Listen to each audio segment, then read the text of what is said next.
Jamais. C'est pour ça, quand j'entends des gens dire ouais, j'ai de la haine, c'est moi je dis concrètement mes chakras, mes auras, je les ai développés parce que pour ne plus avoir de haine, c'est-à-dire que moi j'ai été attaqué de toutes barres par des frères qui m'ont attaqué, mais qui m'ont énervé d'une manière la plus sordide. À une époque, je me suis dit que je sais très bien qu'avec cette colère-là, je tombe dans la haine. J'ai même pas eu de haine. Que le mec, pour normal, tu vois, je me suis dit, oh là là, mais lui, franchement, je vais me manger. Mais c'est. J'ai... En fait, le problème de la haine, c'est que la haine, elle noircit le cœur et elle empêche les gens d'avancer. Mais je peux avoir de la colère, oui, je peux avoir de la colère, mais de la haine, non. Après, il y en a qui me diront, oui, tu racontes des bobards.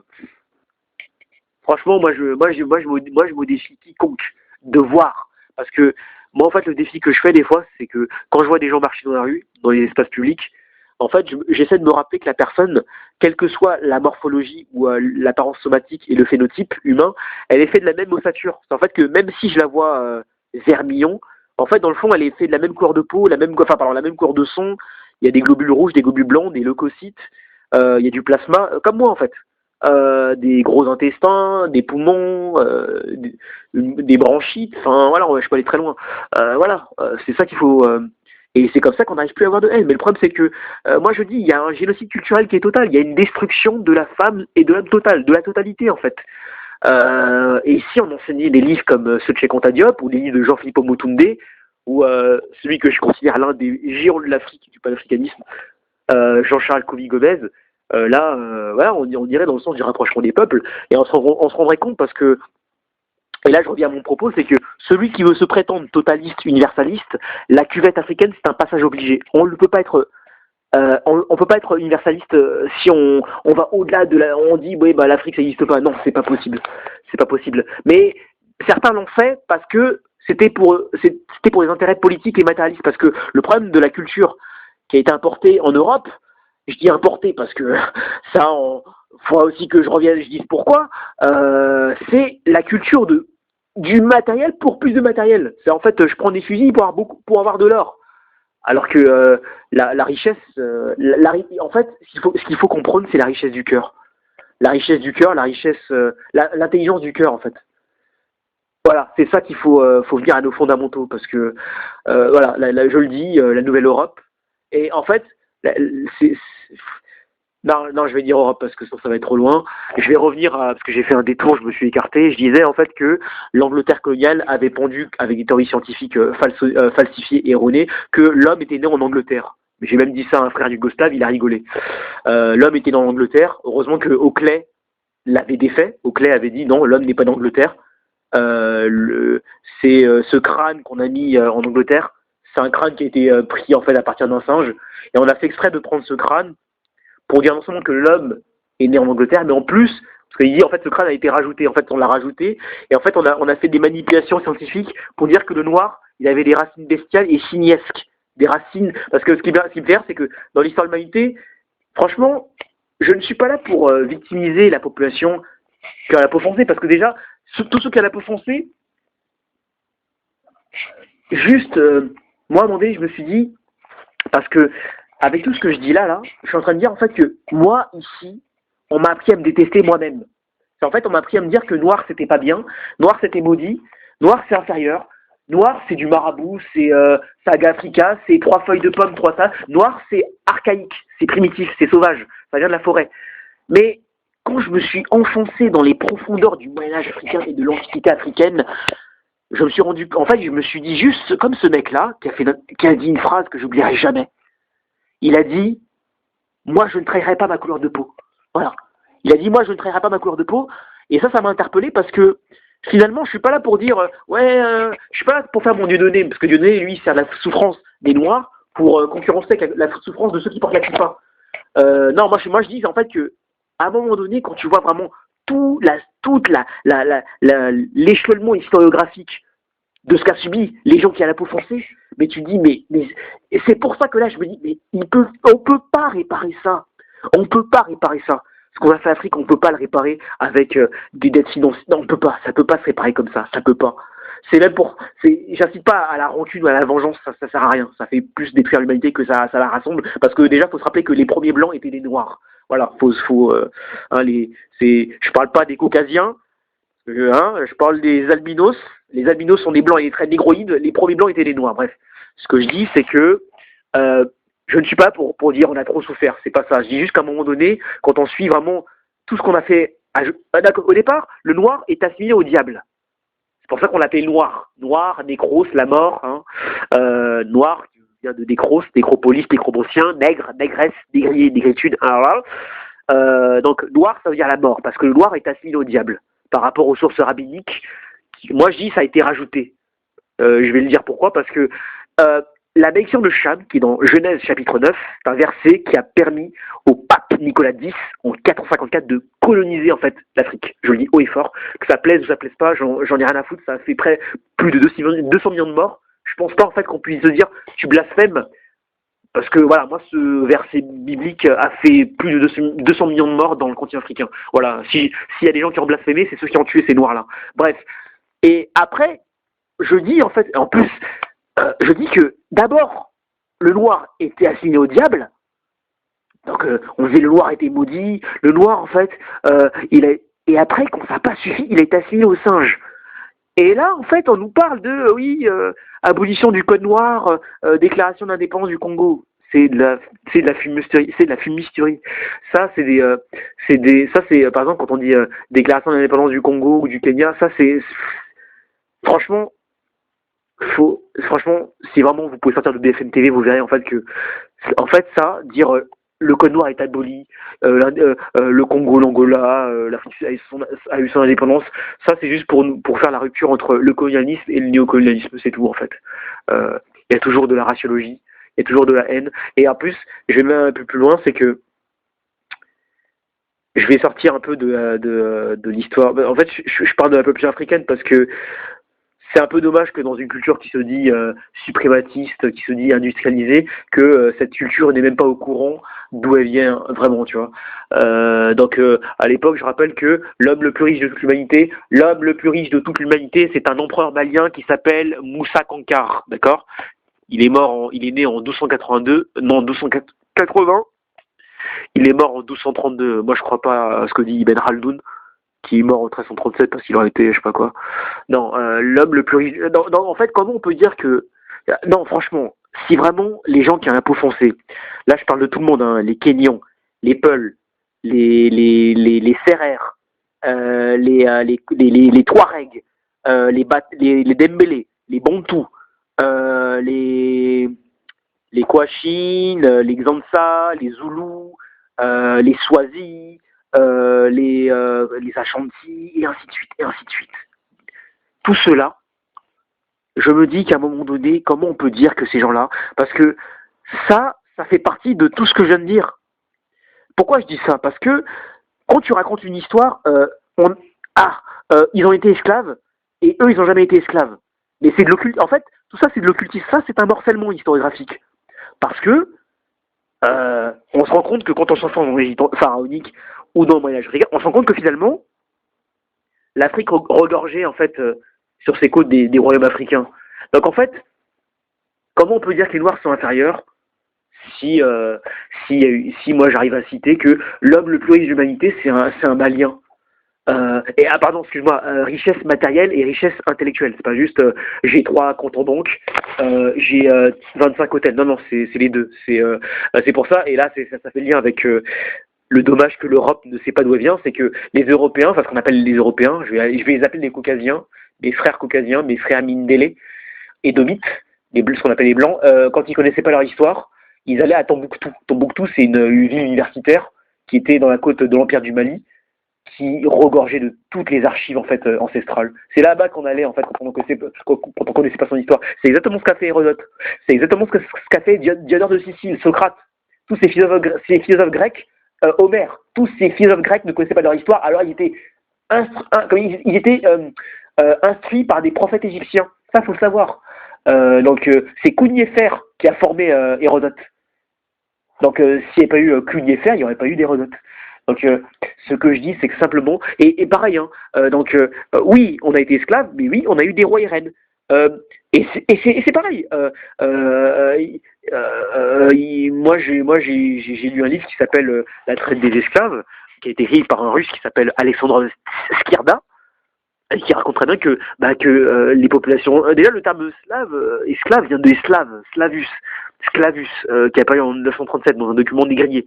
Euh, les Slaves sont des esclaves. Euh, donc, donc ça veut dire quoi? Ça veut dire qu'il y a eu des esclaves noirs et des esclaves blancs. Mais pourquoi certains disent les noirs n'ont pas été esclaves et les blancs n'ont pas été esclaves? C'est pour maintenir une hiérarchie en fait. Pour maintenir ce que j'appelle le génocide culturel. Le génocide culturel est un morcellement. Pourquoi? Parce qu'il faudrait prendre l'histoire dans sa totalité et raconter tout, pas juste ce qui arrange à certaines personnes qui baignent, qui sont dans des intérêts matérialistes, industriels, pétroliers. Voilà, c'est ce que je dis. Voilà, c'est. Bref. Ouais, donc ce que je dis, c'est que bah, je vous avais dit que ça va être long. Donc, c'est pas.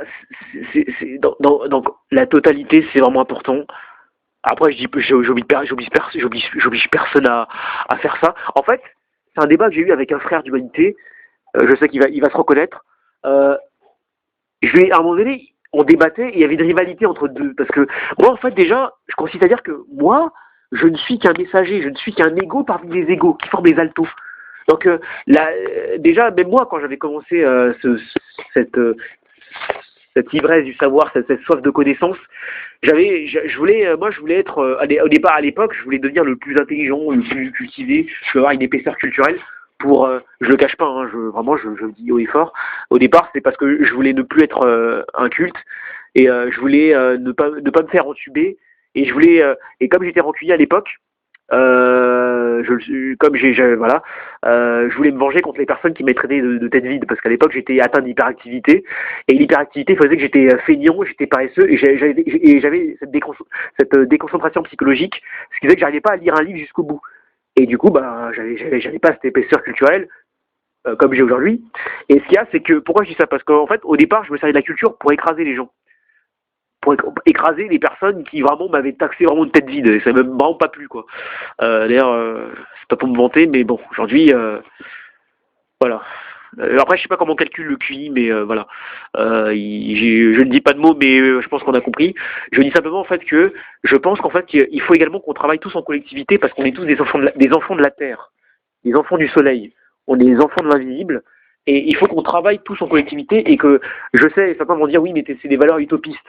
Je ne dis pas qu'on va tous unis sous une même bannière, je dis qu'en fait il faut faire l'effort d'aller au-delà de nos différences premières pour aller dans le sens de la profondeur et se réunir devant un projet commun, le projet civilisationnel humain. Chercher l'humain, comme dit le Front de Gauche. Le Front de Gauche, son mot d'ordre, c'est l'humain d'abord. L'humain d'abord. La femme d'abord. Après la religion, la classe sociale, ça vient après. Mais d'abord l'humain. D'abord, on cherche la profondeur et après, en fait, les physicalités viendront après. Donc, les corporalités et tout ce qui suit. Bref, ce que je dis simplement, c'est que ce frère avec qui j'avais débattu, il pensait que j'avais le temps de rivaliser avec lui en fait sur le plan intellectuel. Et en fait, je lui ai dit à un moment donné, de toute manière, tu peux me combattre, mais en fait, tu combats rien. Parce que les personnes qui vont, eux, il y en a qui vont. Moi, par exemple, j'ai un frère que j'aime beaucoup, qui souvent il fait des textes un peu philosophiques, scientifiques, mécanique quantique et métaphysique. Et moi je vais parler de totalitarisme, lui va parler de métaphysique. En fait, c'est à peu près la même chose. Il y en a qui vont dire ça anthropologie, ontologie, analogie. En fait, c'est des synonymes en fait. Seulement en fait que mais on va pas en fait être en rivalité, on va être en collectivité, on va travailler ensemble, mais chacun de notre manière, chacun avec nos armes de choix. Moi, je vais avoir une posture vraiment comment dire, je vais vraiment faire appel à plusieurs cours universitaires et lui en fait il va faire juste appel à d'autres cours universitaires dans lesquels il excelle, mais on va travailler ensemble en collectivité. Ça va pas être l'ego contre, parce que quand tu écrases ton frère ou ta soeur d'humanité, même si tu l'as écrasé, d'accord, ok, bon, pour l'ego ça flatte, mais quand tu fais un zoom arrière, bah en fait tu n'es qu'un cafard.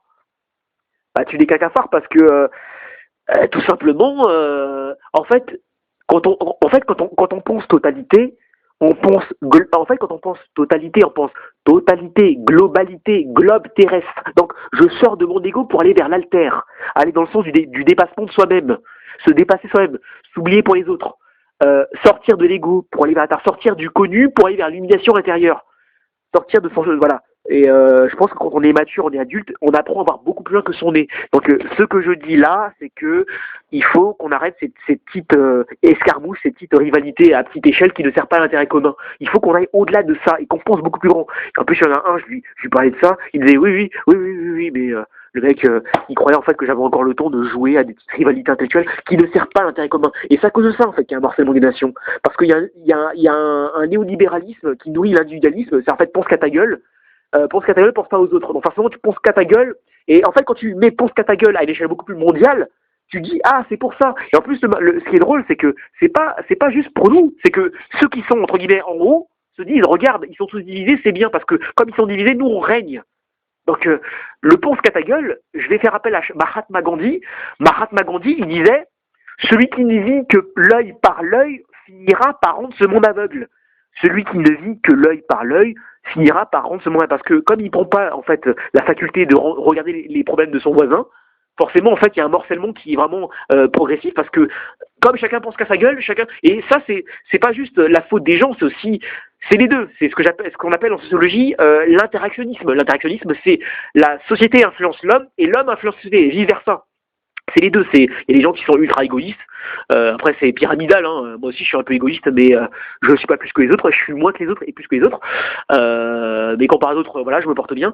Y en a qui ont un égoïsme, je sais pas. Et en fait, pourquoi je dis ça? Parce qu'en fait, quand tu, en fait, je ne dis pas aussi que l'égoïsme c'est forcément quelque chose de malveillant ou de malfaisant. Je dis qu'en fait que tant qu'on sera chacun dans nos cases, chacun, toi tu t'occupes de ta terre, il n'y aura pas de rapprochement des peuples. Alors que moi, quand j'étais chez mon père, je suis monté dans un bus, il y a un frère de confession musulmane, il m'a dit un truc que je n'oublierai jamais.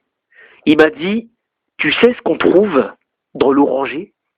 Il m'a dit, quand tu prends l'oranger, il y a des oranges. Je fais ouais, d'accord. Et quand tu prends l'oranger, parce que l'oranger vient de l'orange, donc l'orange c'est la nature. Donc pour mes frères qui sont de confession catholique, chrétienne, protestante, méthodiste, et ainsi de suite, ça va être Dieu. Moi j'appelle ça l'invisible, mais c'est pareil. Et bah la nature a créé les orangers. Donc l'oranger fait pousser des oranges.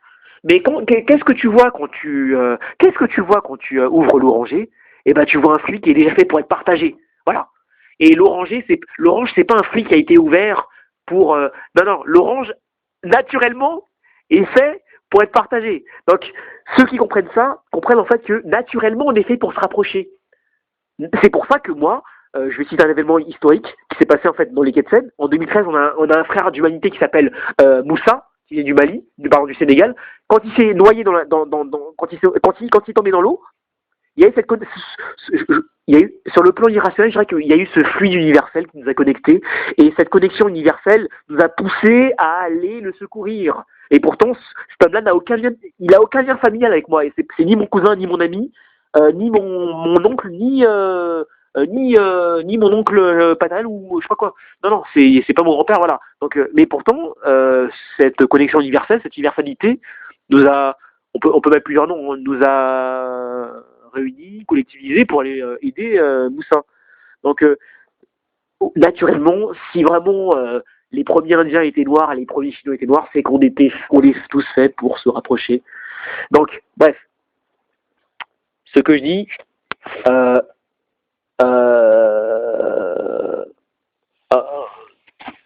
c'est un truc de toute façon que je dirais à mes enfants, hein, donc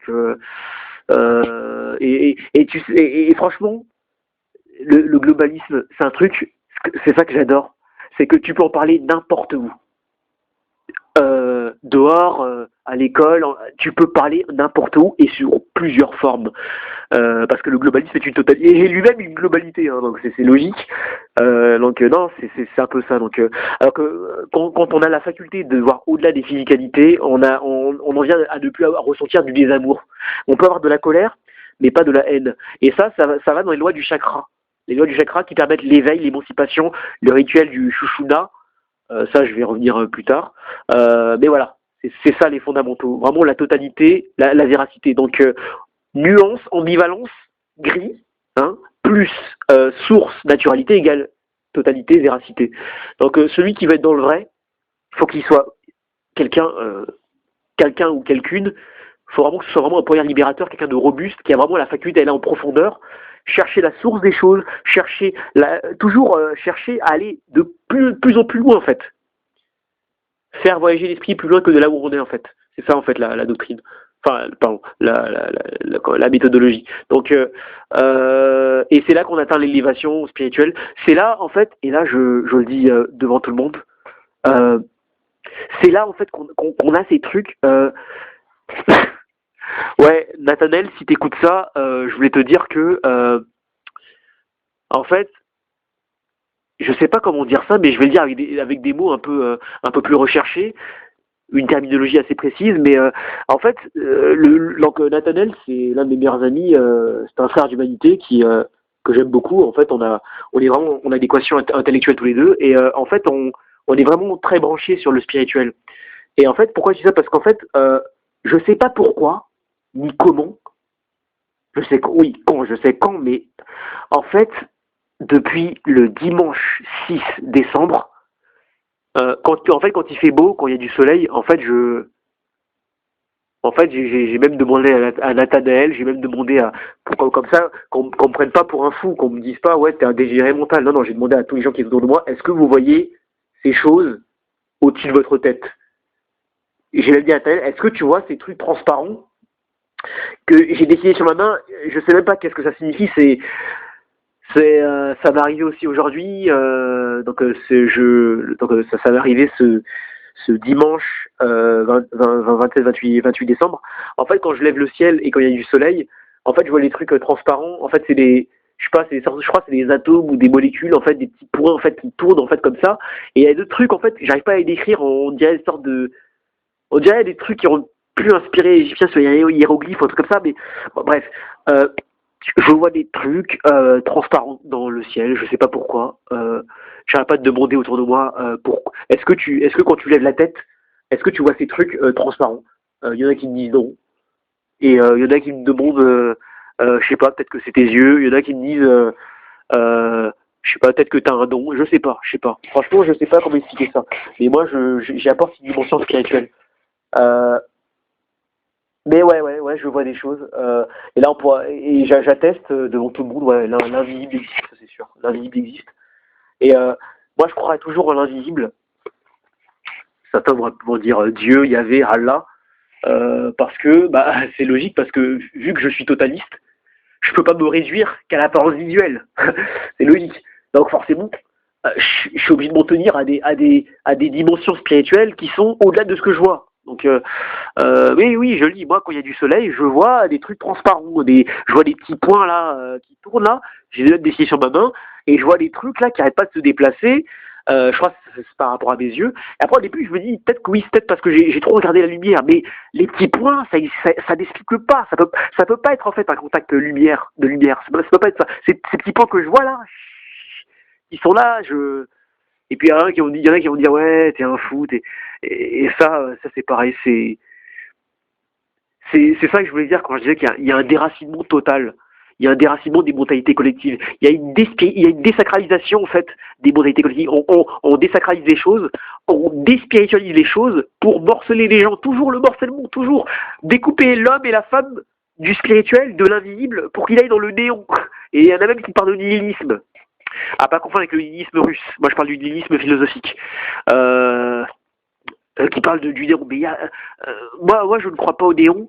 Je ne crois pas au diable, je ne crois pas à la mort.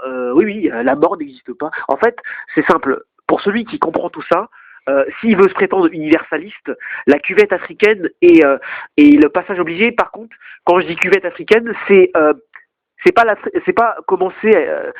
En fait, l'Afrique n'a pas existé. En fait, l'Afrique n'a pas apparu. Le Congo, par exemple, n'a pas apparu en 1482 ou l'Angola n'a pas apparu. Non. Il y avait un Moyen Âge africain, il y avait une identité africaine. Les Congolais, les Égyptiens avaient une spiritualité. Ils avaient un monothéisme. Le monothéisme des padés d'Abraham. les Égyptiens avaient un monothéisme. D'ailleurs, si mes frères et sœurs qui prient à l'église ou à la mosquée, s'ils disent, s'ils finissent la formule par Alléluia Amen, c'est parce que Alléluia Amen vient de Amon.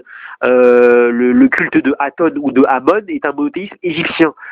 Pourquoi je dis ça? Parce que, en fait, je suis obligé de parler de ça parce que les spiritualités congolaises, égyptiennes, africaines sont des spiritualités qui sont millénaires.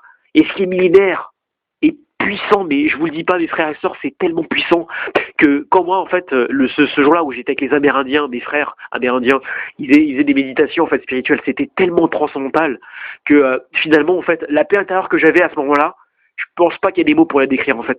Et il y a une guerre millénaire. Et cette guerre millénaire, elle est liée en fait à la décolonisation. Donc toujours le morcellement. En fait, le morcellement, c'est toujours quand tu déracines les choses. C'est ce qui s'est passé pendant la traite des Slaves, la traite des Noirs, la traite des Amérindiens. On a déraciné les gens, on change leur langue, on change leur religion, on change leur patronyme, on change leurs mœurs, on change les noms des villes. On va jusqu'à appeler, on va appeler Kinshasa Léopoldville, on va appeler Congo, on va changer le C, on va mettre. En fait, on fait exprès de mettre parce que le Congo ça s'écrivait avec un K, d'accord? Et on a mis un C. Pourquoi? Parce que tout ça résulte d'une guerre spirituelle qui dure depuis des millénaires.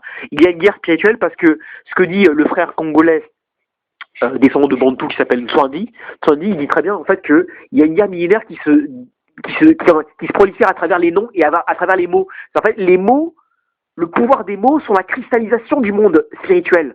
Et qu'en fait, les mots sont des vibrations énergétiques. Parce que Hegel, il le dit très bien. Hegel, il dit que le monde est dirigé par des mots, par des idées. Les mots font autorité. Moi, si on me traite de sale nègre, je réagis parce que c'est des vibrations énergétiques. Pourquoi? Parce que ce mot me fait effet. Il me fait un effet énergétique et spirituel. Les mots sont des pouvoirs spirituels et transcendantaux. C'est pour ça qu'on déracine. Pour la colonie africaine, les mots... De toute façon, à part quelques pays africains, la majorité des pays africains n'ont pas leur vrai prénom. La majorité. L'Égypte, ça doit même pas s'appeler Égypte. L'Égypte, ça doit s'appeler KMT. L'Éthiopie, ça doit être l'Abyssinie, Aksum. Le Congo, c'est avec un K. Quoi encore le Burkina Faso, ça doit être la Haute Volta, le Voltaïque. Niger, ça doit être de Kalambari. Donc, ce que je dis, c'est que tout ça, c'est fait par des personnes qui, pendant la traite des Noirs, la traite des Slaves, la traite des Amérindiens, la traite même en Europe aussi, même les États coloniaux, même entre eux, ils se réduisent en esclavage. Mais ça, ce sera pour un autre débat. Quand on déracine les mots, c'est pas fait au hasard, non, c'est vraiment fait exprès. Et d'ailleurs, si je prends par exemple mon pays d'origine, c'est pas vraiment mon pays, pour moi la terre, ça appartient, par où je suis chez moi. Mais je vais dire mon pays parce que voilà, ça va être beaucoup plus facile. Mais bon, on va dire le Congo, voilà, ce qu'on appelle le Congo, qui était un grand royaume à l'époque du Moyen-Âge. En fait, ça s'écrivait avec un K. Et en fait, si tu veux, ça a été fait pour deux choses. La première, c'est qu'en fait on veut pas en fait que les personnes qui vivent à Hong Kong, on veut pas qu'ils sachent que ce sont les frères qui vivaient au Congo, tu vois. Donc bon, de toute façon, j'ai prouvé avec des documentaires que les premiers Chinois venaient de la cuvette sénégalaise, gabonaise, congolaise. Donc voilà, ça, c'est pour ça que je comprends pas pourquoi à Pékin, à Shanghai, tu vois, comme les patronymes Congo, Hong Kong, Angola, Xinjiang, comme les patronymes gabonais, Nguyen Dong, comme l'autre là qui travaille à Africa numéro 1, il s'appelle Patrick Demandong, comme le joueur footballais, le footballais là de nationalité sénégalaise, il s'appelle Mamadou Nyong. Donc les patronymes chinois, cantonais viennent des patronymes de la cuvette africaine. Donc, et il y a des noirs qui ont des yeux crépus, des cheveux crépus, mais qui ont des yeux bridés, comme les Chinois, comme ce qu'on appelle les Taïwanais, les Coréens, mais ils sont noirs. Ils ont les yeux petits là, mais ils sont noirs. Donc, ce que je dis, c'est que le rapprochement des peuples est vital pour les futures générations, parce que moi, je vais le dire vraiment cash. En fait, il va se passer un truc. Oui, si, je vais être précis. Il va se passer un truc en 2150 après Jésus-Christ. En 2150 après Jésus-Christ, il va se passer un truc. Je répète, en 2150 après Jésus-Christ, il va se passer un truc. En fait, je vais raconter comment je sais ça. Il faut étudier la précession d'équinoxe. La précession d'équinoxe, c'est une transition astrologique où le soleil traverse des âges. D'ailleurs, la Bible en est liée. Hein. Ça, je vais citer les versets bibliques pour ceux qui verront que j'ai fait le travail. Donc en fait, je vais partir par exemple du judaïsme. Voilà. En fait, Moïse, quand il a instauré le mosaïsme, le judaïsme, il nous a fait entrer dans l'ère du bélier. L'ère du bélier, c'est de 2150 avant Jésus-Christ au 1er siècle après Jésus-Christ. Oui, c'est ça. L'ère du bélier. C'est pour ça, en fait, qu'au petit matin, nos frères et sœurs d'humanité qui sont de confession judaïque, qui portent la kippa, soufflent au petit matin avec une corde du bélier. Parce que l'ère du bélier, c'est l'ère du judaïsme. Et quand une ère s'impose, elle doit rompre avec l'ère qui l'a précédée. C'est pour ça que dans Exode chapitre 2 de la Bible, Moïse, à un moment donné, quand il est dans le mont Sinaï, il instaure en fait les 10 commandements, et en fait, t'as les Hébreux en fait qui commencent ils s'énervent parce que les Hébreux en fait ils vénéraient en fait un idole qu'on appelle le vol d'or, et le vol d'or était symbolisé par le taureau. Et Moïse il dit entretuez-vous pour vous purifier. Et en fait Moïse il est en colère parce que les Hébreux vénèrent ils ne vénèrent pas Yahvé, ils vénèrent en fait le veau d'or, et le veau d'or était symbolisé par un taureau. Pourquoi? Parce que ce verset biblique, donc Exode chapitre 32, en fait, c'est sur le plan astrologique, c'est la rupture entre l'ère du taureau et l'ère du bélier. Donc, quand Moïse s'énerve en disant arrêtez de vénérer ce taureau, c'est dire arrêtez de vénérer ce taureau parce que nous entrons dans l'ère du bélier.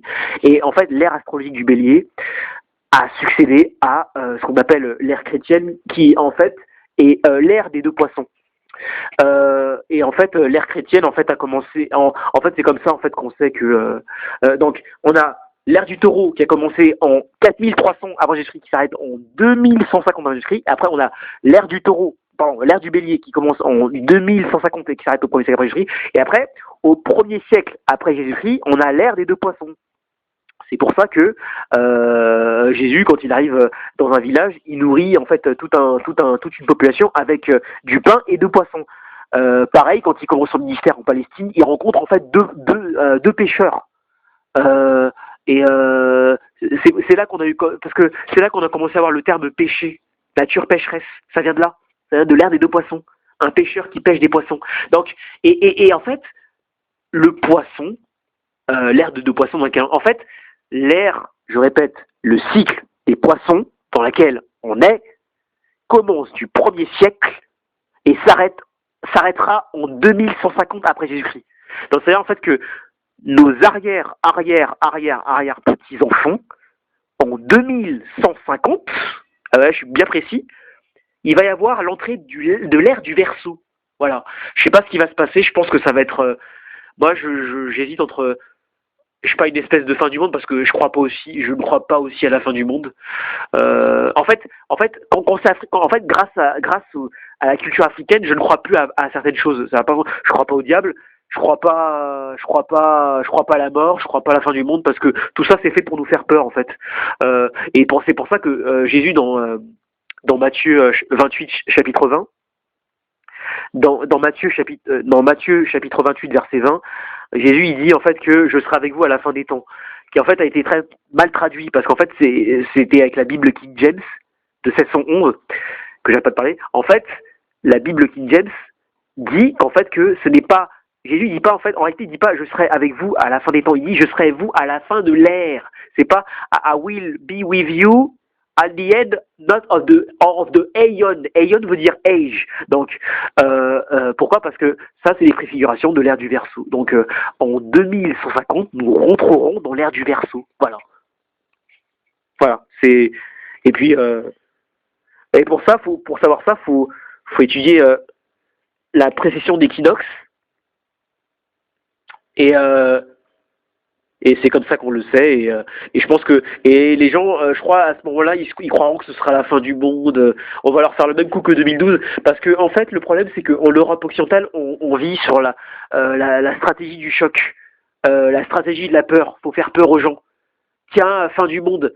Pourquoi? Parce que tiens, comme c'est la fin du monde, comme je vais mourir, comme c'est le néant et je vais mourir, il y aura plus rien, et je vais en profiter pour acheter tout ce que j'ai jamais eu. Et là, on incite au capitalisme néolibéral, on incite à la consommation, on incite à, voilà, on pousse les gens à consommer plus, à acheter plus, à produire du capitalisme. Donc, ce que je dis simplement, c'est que, à un moment donné, euh, les personnes qui vont dire oui, tu dis de la merde et tout ça, faites juste l'effort de faire des recherches. Parce que moi, en fait, il y a un truc aussi que malheureusement je supporte pas trop, c'est que je supporte pas. D'accord, au premier abord, je peux comprendre quelqu'un qui dit ce que tu dis c'est n'importe quoi, parce que la personne elle est ignorante et moi aussi ça m'est déjà arrivé. Par contre, après, ce qu'il faut faire, c'est faire des recherches.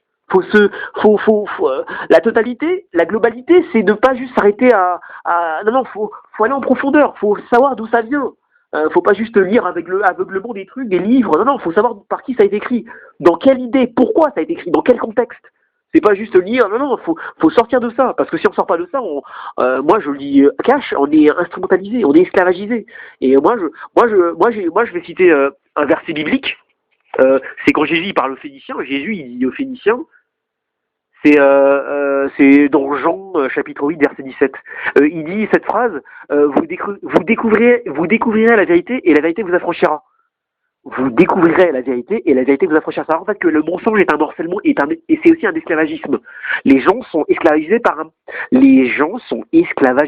un morcellement et un mensonge. Quand tu découvres la vérité, et ça ce que je raconte là c'est typique de la culture africaine. Hein. Dans la culture africaine, on prône la connaissance parce que la culture africaine fait appel à des rites initiatiques qui permettent l'émancipation intellectuelle et l'émancipation intellectuelle va dans le sens de l'éveil, va dans le sens de la sortie au jour. La sortie au jour, c'est les livres c'est les tables de loi qui sont mis dans les livres de maths. C'est pas et qui a été traduit par le livre des morts. C'est pas un livre des morts, c'est le livre de la sortie au jour. La sortie au jour, c'est la réincarnation, que certains vont appeler la résurrection, et c'est également l'éveil, l'émancipation, la vérité, parce que la vérité, c'est la liberté. Et quand on va être libre, il faut la vérité. C'est pour ça. Mais la vérité, c'est la liberté. La liberté, c'est la totalité. Donc, tout ça, ça fait un... Donc, bref. Je suis parti un peu trop loin. C'est juste... Là, en 2015, j'en profite pour dire des choses. De toute manière, de toute façon, je sais qu'il y en a qui vont pas me croire, il y en a qui me diront ouais, mais de toute façon, on a le temps, ouais, mais de toute façon...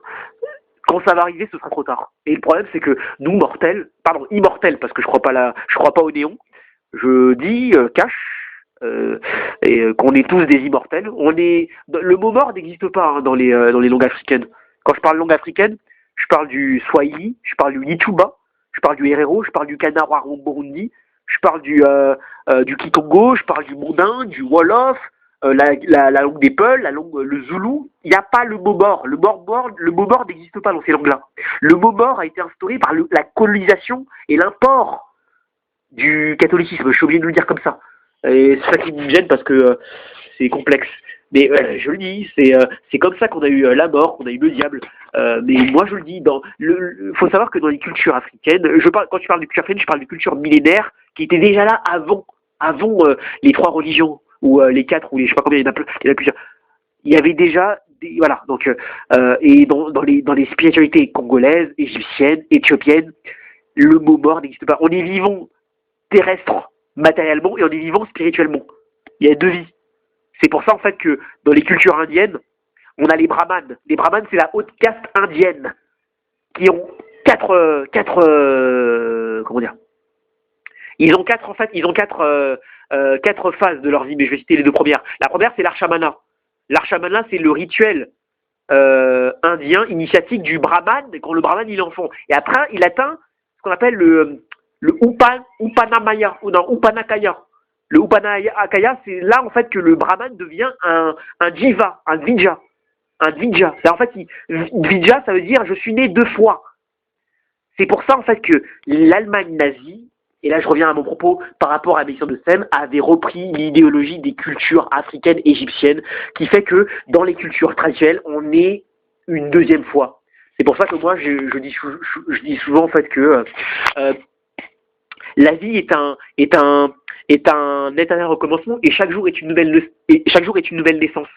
Et en fait, ce que je dis, c'est que les hommes renaissent. En fait, quand on dort on se réveille. En fait, on renaît, on meurt, on renaît. Et les hyperboréens, ce qu'on appelle hyperboréens, donc les frères cruels bénis dans l'idéologie nazie, avaient fécondé les théories, en fait, ils avaient atteint des rituels et des niveaux spirituels où, en fait, eux, ils avaient conscience. Ce que nous, on appelle ça une résurrection, c'est de la mythologie. Non, eux, ils prenaient ça vraiment au sérieux et je me rends compte qu'ils avaient raison. Ils étaient dans le vrai. C'est pour ça que l'Arien, du peuple Arya, donc l'Arya, donc le peuple arien, l'Arien, c'est celui qui meurt et qui renaît. Celui qui meurt renaît. Et celui qui renaît ne pourra jamais mourir. Parce que en fait, comme Jésus-Christ, il a tenu la mort en échec. Donc et il pourra plus jamais mourir parce qu'en fait, il a accès à ce qu'on appelle la vie éternelle, mais moi, ce que j'appelle la sortie au jour. Voilà. Voilà. C'est pour. En fait, je dis ça parce que ça me casse un peu les couilles. De parler de néon parce que je vois des frères qui veulent se suicider. Ouais, il y a du néon. Il n'y a pas de néon. Même Einstein, il le dit. Il n'y a pas de néon. Parce que Einstein, il le dit que l'énergie moléculaire et atomique ne meurt pas. C'est en fait que c'est pour toi qu'il y a un trou noir. C'est pas pour. En fait, la France, le monde, nous survivra tous, mais pas l'inverse. C'est pour toi qu'il y a un trou noir. C'est toi qui t'en vas. Mais l'énergie, quand il y a de l'énergie, c'est pas parce que tu vas mourir que l'énergie va s'arrêter. Non. C'est pas comme ça que ça marche. L'énergie moléculaire ne meurt pas. Et vu ce que j'ai vu aujourd'hui, et il y a 4 semaines, je peux certifier à 600% que l'invisible existe, que les esprits existent. Parce que moi, je vois des choses. Et après, celui qui me prend pour... celui qui je peux comprendre quelqu'un qui dit, oui, peut-être que tu joues au Messi. Non, je joue pas au Messi. Je dis que de mes yeux, quand il y a du soleil, je vois des choses transparentes qui sont dans le ciel, des petites boules comme ça, là, des atomes qui tournent comme ça au-dessus de ma tête, avec des trucs qui se déplacent, qui sont transparents. Je le dis cash. Celui qui ne me croit pas, il fait ce qu'il veut. De toute façon, moi, ça m'empêche pas de les voir quand il y a du soleil. Et si demain il fait beau, je retesterai. Mais le problème, c'est que j'ai demandé et j'ai redemandé, est-ce que vous voyez la même chose que moi? Les gens m'ont dit non. Donc en fait, je le dis que tous ceux qui prient, tous ceux qui sont pardon, dans la totalité, et là, faut dire ce que j'ai. Donc tous ceux qui sont dans la totalité, donc la vie matérielle, la vie de famille, la vie sociale, la vie de travail, qu'il faut additionner avec la vie spirituelle, sont dans le vrai. Ils sont dans le vrai. Donc il faut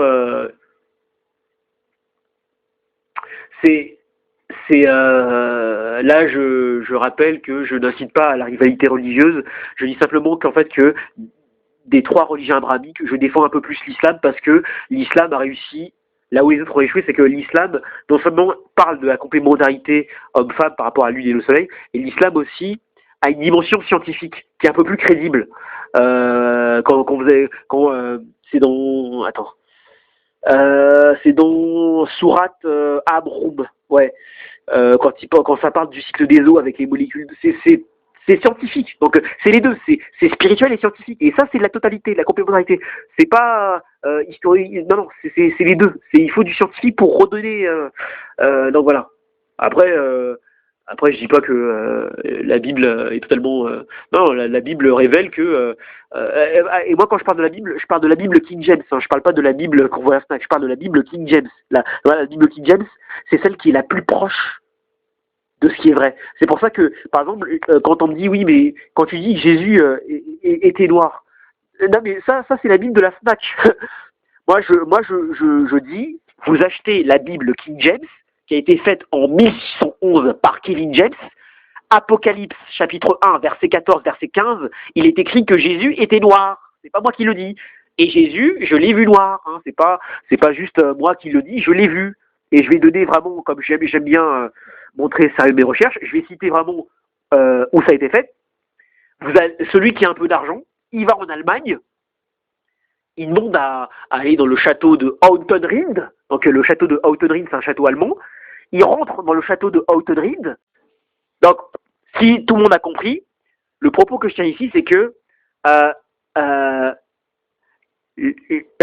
je rappelle, la femme qui symbolise la gauche et la lune symbolise la sédentarisation. Pourquoi? Parce que quand on fonde une civilisation et une culture, hein, de manière générale, on le fait au bord de l'eau. Pourquoi? Parce que c'est au bord de l'eau qu'on cultive l'agriculture. Pourquoi? Parce que les divinités, en fait, depuis égyptiennes, nubiennes, sont des divinités agricoles. Et je répète, les divinités ancestrales sont des divinités agricoles. C'est pour ça que, là je vais citer le livre de Math, c'est des sources égyptologiques. Donc, dans le paragraphe 346-C, t'as ce paragraphe qui dit Osiré, donc Osiris, te demande mange, ceci est ma chair, donc la chair d'Osiris, bois, ceci est mon sang. Ça vient de la culture égyptienne. En fait, ça, ce que je parle de là, c'est ce qu'on va appeler l'Eucharistie, en fait, chez ceux de confession protestante. C'est pas Martin Luther qui a inventé ça. Hein. Ça a été c'était déjà écrit dans, je répète, c'était déjà écrit dans le 346 paragraphe-C, voilà, du livre de Maat. Pourquoi je dis ça? Parce que les divinités africaines, les divinités européennes sont des divinités agricoles. Et en fait, l'agriculture, c'est ce qui permet de créer des civilisations. Mais pour créer des civilisations, il faut être sédentaire. Si tu veux créer un château, une civilisation, il faut s'arrêter. Il faut se sédentariser. C'est pour ça que la femme est une pierre angulaire de la civilisation, parce que la femme symbolise la sédentarisation. La sédentarisation nécessite en fait... non, la civilisation nécessite la sédentarisation. Pour créer une civilisation, il faut s'arrêter. Parce qu'à l'époque de l'ère paléolithique, il y avait deux modes en fait, de vie. Il y avait le nomadisme. Le nomadisme, c'est que tu te déplaces à gauche, à droite, et il y a la sédentarisation. Tu t'arrêtes et tu crées des civilisations, tu crées des châteaux, de ça. Et pourquoi je dis ça? Parce que c'est ça qui a influencé en fait les mœurs en fait de manière générale de la femme au foyer. C'est pour ça. Et il faut savoir en plus que quand Osiré dit mange ceci est ma chair, bois ceci est mon sang, c'est une complémentarité de la chair et du sang qui forment une totalité. La chair, et c'est pareil, c'est l'agriculture, parce que Osiris il est symbolisé par du blé avec lequel on fait du pain, et des raisins avec lesquels on fait du vin. C'est ça qui a inspiré également. Pourquoi je dis ça? Parce que tout simplement, ouais, voilà, c'est ça. Donc et puis voilà, faut juste faire des recherches. Et la preuve que l'Afrique est le berceau de l'humanité, comme disait Cheikh Anta Diop, c'est qu'à chaque fois que à chaque fois que j'ai eu des débats intellectuels, j'incite à tous mes frères et sœurs d'humanité, à tous ceux qui ont un cœur vaillant, qui ont le cœur à la bonne place, si vraiment vous aimez votre humanité, enracinez-vous dans les cultures africaines, mais vous n'arrêtez pas la colonisation, allez avant, dans l'ère précoloniale, et enracinez-vous dans l'Égypte antique, l'égyptologie. Vous allez voir en fait que finalement, tout était déjà en Égypte. En fait, l'Égypte, c'est la culture africaine la plus rayonnante de toute l'humanité tout entière. Je le dis cash, que ça en déplaise. J'ai même appris il n'y a pas longtemps que le jeûne du Ramadan était pratiqué par les pharaons égyptiens. Tout était déjà en Afrique. Tout était déjà en Égypte. C'est même pour ça qu'à un moment donné, Cheikh Anta Diop, il le dit très bien. Il dit Cheikh Anta Diop que mais l'Afrique c'est pas l'Égypte c'est pas l'Orient. L'Égypte c'est l'Afrique.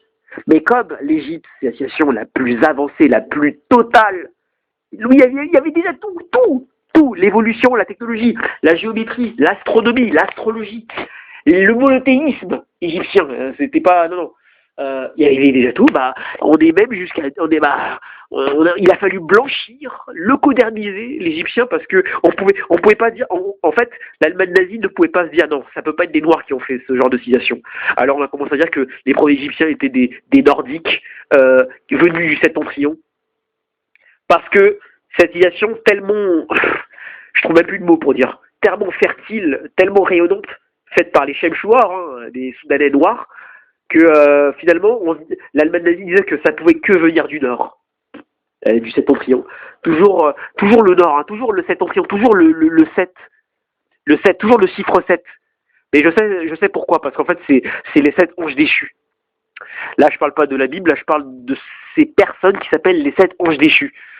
C'est pour ça 7 jours de la semaine. D'ailleurs, en fait, pour revenir en fait au jour de la semaine, comme j'avais fait la première fois, c'est que je disais en fait qu'on a lundi le jour de la Lune, mardi le jour de Mars, mercredi le jour de Mercure, jeudi le jour de Jupiter, vendredi le jour de Vénus, samedi le jour de Saturne et dimanche le jour du Soleil.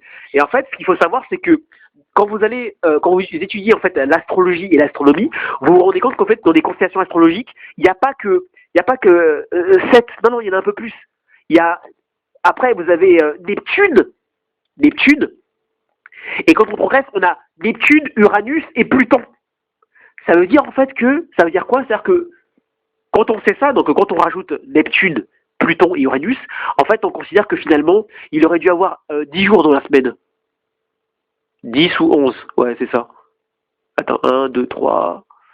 ouais non c'est ça, non c'est ça. Il aurait dû avoir 10 jours dans la semaine. Mais on en a eu 7 parce que tout ça obéit à une codification en fait bien précise de la Kabbale juive. Parce qu'il y a des personnes qui aiment beaucoup les chiffres, comme le 666, le 7, le 13, le 12. Non, tout ça, ça obéit à une codification très très précise. C'est la Kabbale juive. La Kabbale juive qui a fait beaucoup de mal. Cette Kabbale juive qui est pratiquée par ceux qui se font appeler les 7 anges déchus. Là, je parle de ces gens-là, en fait, qui aiment beaucoup le chiffre 7.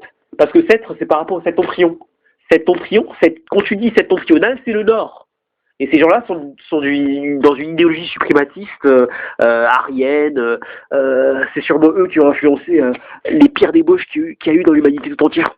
C'est pour ça, cette semaine, septentrion, septembre, septimania, qui a donné le terme de semaine, septimanie. Donc, tout ça, voilà, c'est... Bon, bref. Ouais, et puis... ah tiens, vu qu'on parle des 7 anges déchus, ouais. En fait, je vais pour les gens qui aiment bien lire Le Seigneur des Anneaux, Le Monde de Narnia, je vais révéler un truc, c'est que dans Le Seigneur des Anneaux, en fait, on a le prologue, je parle du film de Peter Jackson, qui a été réalisé en 2001, 2002, 2003, et en fait, à un moment donné, il y a Galadriel qui parle, et en fait, elle raconte le prologue, et en fait, écoutez très bien, elle dit en fait qu'il y a 3 elfes. Donc, tout commença lorsque les grands anneaux furent forgés. 3 anneaux furent donnés aux elfes. Donc, 3 anneaux furent donnés aux elfes, les plus sages, les plus respectés de tous les êtres. 7 aux seigneurs nains, grands mineurs et sculpteurs de la montagne. Et 9 anneaux furent donnés à la race des hommes, qui par-dessus tout détient le pouvoir. Et en fait, tout le australien, c'est que en fait, les 3 anneaux donnés aux 3 elfes, Gadriel, Círdan et comment il s'appelle Gilles Galad. Donc les 3 anneaux donnés aux 3 elfes, les 7 donnés aux 7 nains, les 9 donnés aux 9 hommes. En fait, ça obéit en fait à des structures ésotériques, kabbalistiques et du mystique maçonnique. Pourquoi? Parce que là, si vous voulez voir ça, faut voir en fait la conférence de William Schnabelen. William Schnabelen, c'est un cœur vaillant qui en 95, il a fait une conférence au Prophecy Club où en fait il met un livre en fait il dévoile en fait ce que, et là encore on revient encore aux mêmes choses. C'est que moi ce qui me désole en fait en Europe occidentale et non pardon, pas l'Europe occidentale, l'idéologie maçonnique, voilà, c'est ça, parce que tous ceux qui habitent en Europe n'ont rien à voir avec ce que je dis. Et tous ceux qui habitent en Nouvelle-France, donc au Canada, et en Nouvelle-Angleterre, donc aux USA, n'ont rien à voir avec ce que je dis. Je parle de ces gens-là qui en fait baignent dans ce qu'on appelle, j'aime pas trop le terme satanisme parce que je sais maintenant qu'il y a le terme Satan. En fait, c'est des personnes qui, en fait, ont toujours cherché depuis l'ère du Bélier à imiter la civilisation la plus totale, la plus rayonnante, la plus fertile de toute l'humanité entière, l'Égypte antique en Afrique, sans jamais l'égaler, en dénaturant des choses qui en fait n'avaient même pas lieu. C'est-à-dire que là, quand je parle des 13 pyramides, les 13 marges de la pyramide égyptienne qui sont présents dans le dollar nord-américain, voilà, en fait, maintenant, en fait, la pyramide, à la base, c'est chaque pyramide, donc on a des pyramides en Afrique, et en fait, elles ont des rôles particuliers. Il y a des pyramides qui sont là pour conserver des archives. Voilà, il y a des pyramides qui avaient des fonctions principales pour conserver les archives. Il y a d'autres pyramides qui vont servir à se positionner par rapport aux astres. Mais qu'est-ce qu'en ont fait ces frères cruels? C'est qu'ils ont pris des structures hermétiques, donc l'hermétisme égyptien, ils les ont dénaturés pour en faire autre chose. C'est en fait que maintenant, là, quand tu vois une pyramide, il y a des gens qui disent que oui, c'est les Illuminati, c'est les francs-maçons, c'est les sataniques. Le pyramide, c'est un système de domination où les gens qui sont au haut de la pyramide dominent ceux qui sont au bas de la pyramide. Et c'est pour ça que là, je reviens à William Schnabelen pour faire le lien. C'est pour ça que tout ça revient à la totalité, globalité, intégralité. Faut pas juste en fait s'arrêter à une époque précise. Faut aller en profondeur. Et je le dis et je le répète à jamais assez, celui qui veut prétendre à la totalité, à l'universalité et à la véracité totale doit s'enraciner dans les cultures africaines et pas s'arrêter simplement à ce qu'on lui a... Non, faut s'enraciner dans les cultures africaines et pas que au Moyen-Âge quand il y a eu la traite négrière, faut aller au bout. C'est comme quand je disais à un homme, Marine Le Pen, elle est gentille de vanter la culture celte, tu vantes la culture celte, germanique, corse, mais tu ne dis jamais que les premiers Corses étaient des Noirs. Les premiers Corses étaient des Noirs. Hein. Moi, j'ai vu mon frère d'humanité qui s'appelle Mathieu Caillebotte, que j'apprécie beaucoup. Bon, Mathieu, si t'écoutes ça, t'inquiète pas, je ne te tacle pas. Je dis simplement en fait que tu as mis en fait une photo d'un mort, tu as mis la photo du drapeau de Corse, et sur le drapeau de Corse, l'article disait oui, mais il stigmatise ceux de confession musulmane alors que le drapeau de la Corse a un mort. Je parle pas de la mort, hein, M-O-R-T, je parle des morts M-A-U-R-E. Ce qu'il faut dire, c'est que les morts n'étaient pas que arabes. Les morts étaient également des noirs. C'est pour ça que les Corses mettent un noir sur un drapeau. Parce que les morts étaient noirs. Et puis, Mathieu, si tu écoutes ça, et toi qui aimes bien l'histoire comme moi, tu liras le livre de Serge Billet. Serge Billet, il écrit un livre sur la fille cachée de Louis XIV. En fait, il raconte officiellement que la fille de Louis XIV, il avait... je rappelle que Louis XIV, c'est lui qui a créé le code noir. On va citer. Je suis là pour. En fait, la Isis TV, c'est un peu c'est un peu comment dire, l'espace de liberté d'expression totale où je dis vraiment tout ce qui me passe par la tête.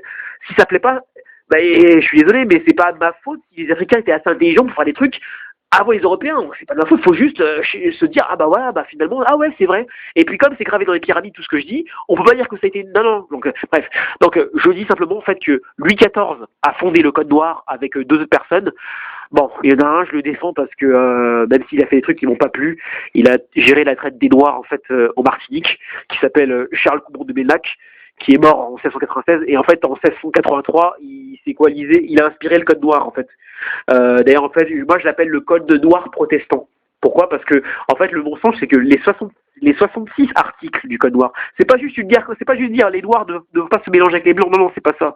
C'est beaucoup plus c'est une guerre contre le protestantisme parce que en fait, juste une parenthèse, après je vais revenir à Louis XIV, c'est que à l'époque, quand Martin Luther il a créé le protestantisme, en fait, il l'a fait parce que protestantisme c'est la protestation contre l'hégémonie du pape. C'est en fait que Charles Quint il a demandé à Martin Luther de créer en fait un courant religieux pour être insoumis au pape. Parce que tout le monde le sait, ceux qui sont de confession catholique se réfèrent à la figure pontificale, au pape.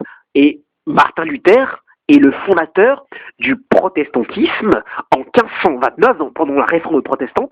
Et en fait, à l'époque, le catholicisme et le protestantisme étaient en guerre totale. C'était des rivalités religieuses.